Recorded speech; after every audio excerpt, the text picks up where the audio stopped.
اس کے آگے مہاجرین کی آمد کا سلسلہ.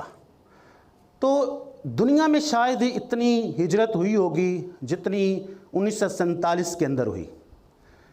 مسلمان جو وہاں پر انڈیا میں رہ رہے تھے ظلم و ستم برداشت کر رہے تھے، اب جب انہیں اپنی قربانیاں دیکھ کر، ان کے بزرگوں نے قربانیاں دیکھ کر پاکستان حاصل کر رہا تھا، تو وہ پاکستان کو اپنا دیش سمجھتے تھے، اپنے اس نئے وطن کے اندر آنا چاہتے تھے. اور اس طرح اپنے نئے وطن کو دیکھنے کے لیے وہ وہاں سے کئی ہزار کلومیٹر کا سفر وہ طے کر کے آئے، کئی سو کلومیٹر. تو اس طرح جب وہ پاکستان پہنچے تو انہوں کو بہت سارے مسائل کا سامنا کرنا پڑا. جو بھی پاکستان آئے بھارت سے، انہیں عارضی طور پر کیمپوں میں رکھا گیا اور اس طرح وہاں پر ان کو رہائش دی گئی. ان کے لیے کھانے کا بندوبست کرنا، ان کے لیے ادویات کا بندوبست کرنا، ان کی رہائش کا بندوبست کرنا بہت مشکل تھا. پاکستان تو بھی نیا مارز وجود میں آیا تھا، اس کے پاس وسائل کی بھی کمی تھی، جس کی وجہ سے ان مہاجرین کو سنبھالنے کا ایک بہت بڑا مسئلہ سامنے آیا. لیکن الحمدللہ یہاں کے لوگوں نے بڑھ چڑھ کر حصہ لیا، امداد کی، اپنے بھائیوں کو ویلکم کیا، بلکہ موقعات مدینہ کا ایک نیا منظر یہاں دیکھنے کو ملا. تو مہاجرین کی تعداد اتنی زیادہ تھی کہ کیمپوں میں بھی تعداد کم ہو گئی، لہٰذا ان کو رہائش دینے کے لیے ان کو جہاں جگہ ملتی وہاں وہ اپنا سر چھپا لیتے. اس طرح اس کے بعد جو مسئلہ پیش آیا وہ جو جائیداد تھی، جو اثاثے تھے، ان کی تقسیم تھی. اثاثوں کی تقسیم کے اندر اس وقت جب پاکستان مارز وجود میں آیا، جب متحدہ ہندوستان کا ریزرو بینک تھا، اس کے اندر 4 بلین روپے تھے ریزرو بینک کے اندر. لیکن جو پاکستان کے حصے میں آئے وہ 750 ملین تھے. اب انڈیا کبھی نہیں چاہتا تھا کہ پاکستان مضبوط ہو، انڈیا کبھی نہیں چاہتا تھا پاکستان معاشی طور پر مضبوط ہو، اس کی معیشت بنے، لہٰذا وہ ہیلے بہانے کرنے اس نے شروع کر دیے. جب اس نے دیکھا عالمی برادری میں تھوڑا سا اس کو احساس ہوا کہ عالمی برادری میں وہ اس کو شرمندگی ہوگی، تو اس نے 200 ملین دیے پہلی قسط. لیکن اس کے بعد گاندھی جی نے، جس کو عالمی برادری کے اندر اپنی شرمندگی کا احساس تھا، پھر ایک اور قسط 500 ملین کی دی گئی. 500 ملین کی ایک اور قسط دے دی گئی. اس طرح ابھی بھی 50 ملین روپے ابھی بھی بھارت کے پاس جو ہیں وہ واجب الادا ہیں، جو ابھی تک اس نے بہانے کرا ہے. اس پر 1948 کے اندر دہلی کے اندر ایک کانفرنس بھی ہو چکی ہے، معاہدے ہوئے ہیں، لیکن اس پر عمل نہیں ہوا. اس کے بعد تھا فوج کی تقسیم. اب اس وقت کافی فوج انڈیا نے اپنے کنٹرول میں رکھی ہوئی تھی. اب فوجی اثاثوں کی اور فوج کی بھی تقسیم ہونی تھی. لیکن بھارت کب چاہتا تھا کہ پاکستان کا دفاع مضبوط ہو؟ وہ تو پاکستان کو ایک کمزور ٹوٹا پھوٹا سا پاکستان بنانا چاہتے تھے جو جلد ہی بھارت کا حصہ بن جائے. لارڈ ماؤنٹ بیٹن تو اپنا وہ بدلہ لینا چاہتا تھا جب اس نے کہا تھا کہ میں گورنر جنرل دونوں ریاستوں کا بننا چاہتا ہوں، لیکن قائد اعظم نے یہ انکار کر دیا اور بھارت نے، گاندھی نے اس کو ایکسیپٹ کر لیا، جس کی وجہ سے وہ ایک ایسا پاکستان بنانا چاہتا تھا جس کے اندر جو ٹوٹا پھوٹا پاکستان ہو، جو بہت جلد دوبارہ ہندوستان کا حصہ بن جائے. تو اس لیے اثاثوں کی تقسیم، فوج کی تقسیم آئی. تو فوج جو ہمیں جو دی گئی وہ پورے ملک کے اندر پھیلی ہوئی تھی اور زیادہ تر مسلمان تھے، وہی ہمارے پاس آئے. اور پھر اس کے علاوہ جو فوج کا اثاثہ تھا، جو فوج کے ہتھیار تھے، ایکوپمنٹس تھے، وہ بھی ہمیں دینے سے وہ گریز تھا، وہ بھی نہ دے سکا. تو اس طرح، بلکہ اس وقت کمانڈر ان چیف چاہتا تھا کہ فوج جو کمان ہے دونوں کی، وہ ایک بندے کے ہاتھ رہے، لیکن اس کو بھی قائد اعظم نے نہ مانا.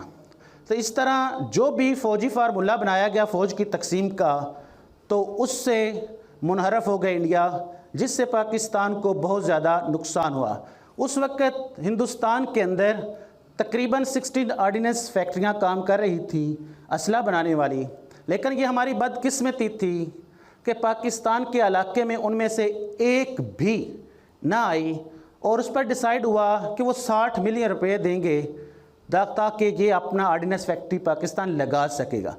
پاکستان کے اندر ایک فیکٹری کیا وہ ایک پرزہ بھی منتقل نہیں کرنا چاہتے تھے، لہٰذا اس لیے وہ اس میں سے بہت سارے اثاثے جو فوج کے جو ہمارے حصے میں آنے تھے انڈیا نے وہ بھی دینے سے انکار کر دیا۔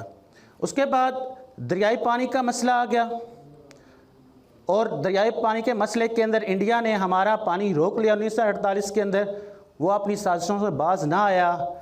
پھر جو سینتاس معاہدے کے تحت یہ ڈیسائیڈ کیا گیا کہ 3 دریاؤں کا پانی بھارت کا ان پر حق مان لیا گیا اور 3 دریا جو ہیں وہ پاکستان کے اندر، اور یہ معاہدہ سینتاس کا معاہدہ کہلاتا ہے۔ اس میں راوی ستلج بیاس جو ہے وہ اس پر بھارت کا حق مان لیا گیا، باقی چناب جہلم اور سندھ یہ پاکستان کے حصے میں آئے، کیونکہ پاکستان کی زیادہ تر جو معیشت کا دار و مدار تھا وہ زرخیزی پر تھا، وہ اس پر زرعی پیداوار پر تھا، لیکن اگر وہ پانی نہ ملتا تو اسے قحط سالی کا خدشہ تھا۔ پاکستان کے یہ 2 صوبے سندھ اور پنجاب معاشی طور پر بدحال ہونے کا خدشہ تھا، اس لیے یہ ایک بہت گھمبیر مسئلہ تھا جو عالمی بینک نے انوالو ہو کر ایک بہت بڑی رقم مختص کر کے ان دونوں کا مسئلہ حل کروایا۔ اس کے بعد جو ہمیں ایک بہت بڑا مسئلہ تھا وہ ریاستوں کا الحاق تھا۔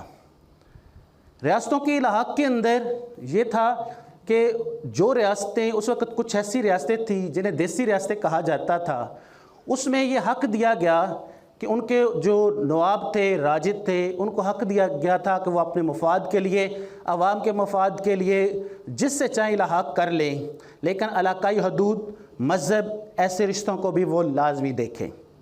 تو اس طرح 1947 تک بہت ساری ریاستوں نے الحاق کر لیا تھا، لیکن اب کچھ ایسی ریاستیں تھیں جو ابھی تک اپنا الحاق نہ کر سکیں۔ ان میں ریاست جوناگڑھ تھی، مناوادر تھی، حیدرآباد دکن تھا اور جموں کشمیر تھا۔ تو اس طرح یہ ریاستوں کا جو تنازع ہے یہ اب ہم دوسرے حصے میں پڑھیں گے۔ جو ابتدائی مسائل تھے وہ میں نے آپ کو گنوا دیے ہیں۔